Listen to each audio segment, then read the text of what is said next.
मुख्यमंत्री देवेंद्र फडणवीस यांच्याकडे भाजप शहर अध्यक्ष रोहिणी तडवळकर यांनी शहरात बस सेवेची मागणी केली, तर पालकमंत्री जयकुमार गोरे यांनी मुंबई विमान सेवेच्या वेळेत बदल करण्याची मागणी केली। मुख्यमंत्री देवेंद्र फडणवीस हे मंगळवारी सोलापूर दौऱ्यावर होते। यावेळी आयोजित विजयी मेळाव्यात मुख्यमंत्री देवेंद्र फडणवीस यांच्या समोर सोलापूरसाठी कोणती मागणी केली जाईल याची उत्सुकता होती। भाजप शहर अध्यक्ष रोहिणी तडवळकर यांनी शहरातील बस सेवा पूर्ववत करण्याची मागणी करताना जिल्ह्याची धार्मिक पर्यटक क्षेत्र म्हणून पुनर्वसन करून वस्त्रोद्योग नगरी म्हणून पुन्हा ओळख व्हावी अशी मागणी केली।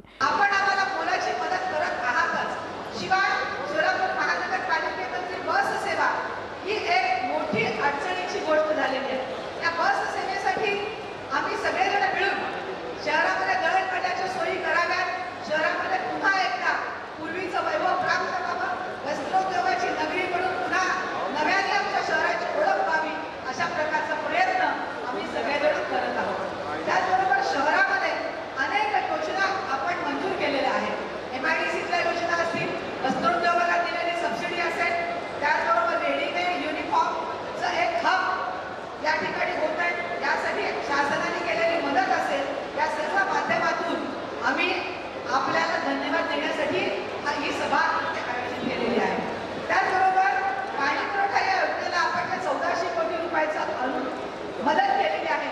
कोणत्याही प्रकारची कर आणि दरवाढ न करता हे पाणी आम्ही सोलापूरच्या शहरवासियांना देत आहोत। सोलापूरमध्ये लोकांचा गैरसमज करून देण्यात आला की ही कर आणि दरवाढ करून लोकांवरती कराचा बोजा वाढवतात की काय, परंतु सोलापूर शहरातल्या सर्व नागरिकांना हे आश्वासन करू इच्छिते की ही कोणत्याही प्रकारची दरवाढ न करता सोलापूरला आम्ही नियमितपणे पाणी पुरवठा करण्याचं वचन देत आहोत। तर दुसरीकडे पालकमंत्री जयकुमार गोरे यांनी मुंबईची विमानसेवा वेळ सोयीची नसून नवी मुंबई इथं सुरू झालेल्या नवीन विमानतळावरून सकाळच्या सत्रात सेवा मिळावी, तसंच महात्मा बसवेश्वर स्मारकसाठी निधीची मागणी केली। साहेब आहे, या सगळ्या विमानसेवा होत असताना मुंबईची विमानसेवा आमची अगदी ऑड टायमिंगला आहे।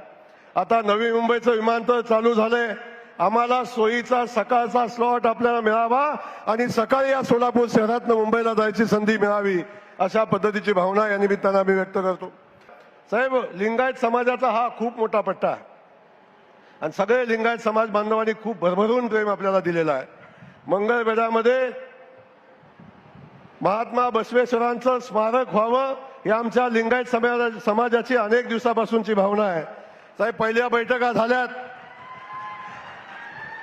जागेचा विषय आता सुटलेला आहे।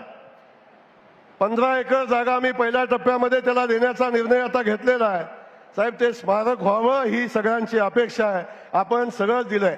पंढरपूरच्या कॉरिडॉरचा विषय साहेब, आता काय बोलणार मी याच्यापेक्षा अधिक। साहेब, या सोलापूर जिल्ह्यामध्ये ही संतांची भूमी आहे, या संतांच्या भूमीमध्ये सगळ्यांनी एकदा जोरदार पुन्हा साहेबांच्यासाठी टाळ्या वाजवल्या पाहिजेत खऱ्या अर्थानं। साहेब, आमच्या पंढरीच्या नगरीचा विकास करण्याचा निर्णय आपण घेतला, पंढरपूरच्या कॉरिडॉरचं काम तातडीनं चालू व्हावं अशा पद्धतीचं नियोजन आपण करताय। दरम्यान मुख्यमंत्री देवेंद्र फडणवीस यांनी आपल्या भाषणात परिवहन सेवा वगळता सर्वच मागण्यांची दखल घेत पूर्ण करण्याचं आश्वासन दिलं।